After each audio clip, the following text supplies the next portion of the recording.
Kajian untuk dimasukkan pencen.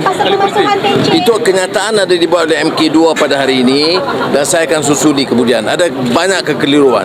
Semua kerajaan daripada Perdana Menteri sebelumnya sampai sekarang semua menyatakan bahawa mana-mana negara dengan kedudukan ekonomi tidak mungkin bertahan kalau tidak ada sesuatu yang dilakukan.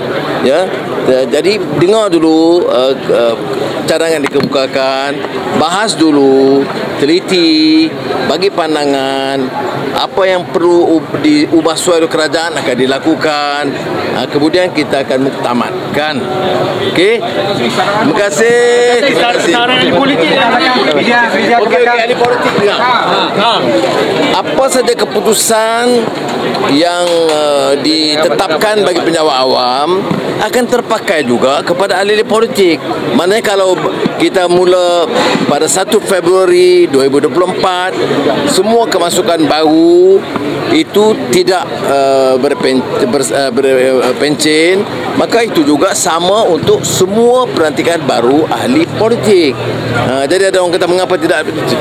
Soal yang lain, ada yang pernah jadi menteri besar, pernah jadi menteri, kemudian jadi Perdana Menteri, itu untuk keperlembagaan kita boleh kaji, tapi kita tidak boleh kebelakangkan retrospektif. Untuk yang baru kita boleh kaji. Jadi saya ingat tidak ada masalah kita nak tukar penyesuaian ni. Pada prinsipnya saya bersetuju supaya apa saja keputusan yang dibuat untuk perkhidmatan awam terpakai bagi pelantikan politik. Tapi dimuktamadkan setelah kajian dibawa, Jemaah Menteri memutuskan.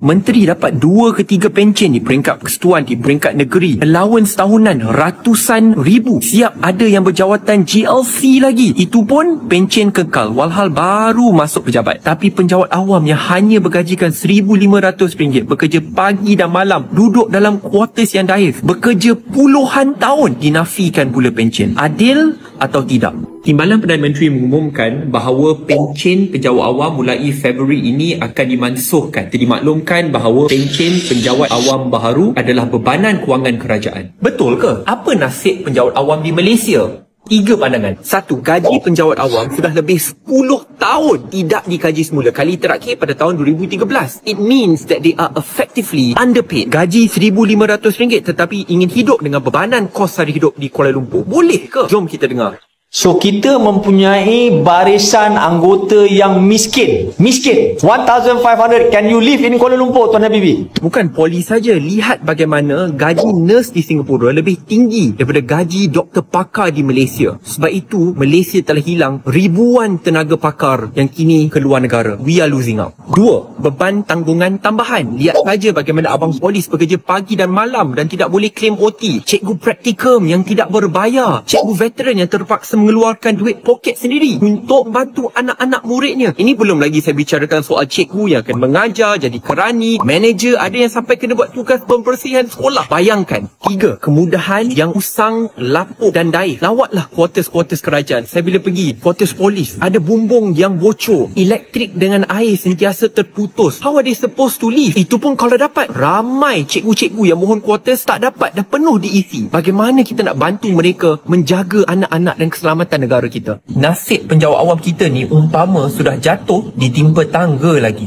Cadangan saya, walk the talk. Hapuskan pencen ahli politik dan menteri dulu. Naikkan gaji penjawat awam yang sudah lama ditangguhkan. Penjawat awam merupakan barisan hadapan kita. Jangan hanya raikan mereka apabila musim pilihan raya. Jangan hanya raikan mereka apabila mereka berjaya menyelamatkan nyawa kita semasa musim COVID. Tetapi bila sudah habis, terlupakan mereka. Kita tikam mereka dari belakang. Ingat, politik berubah tetapi penjawat awam kekal. A great civil service will form a foundation for a great country.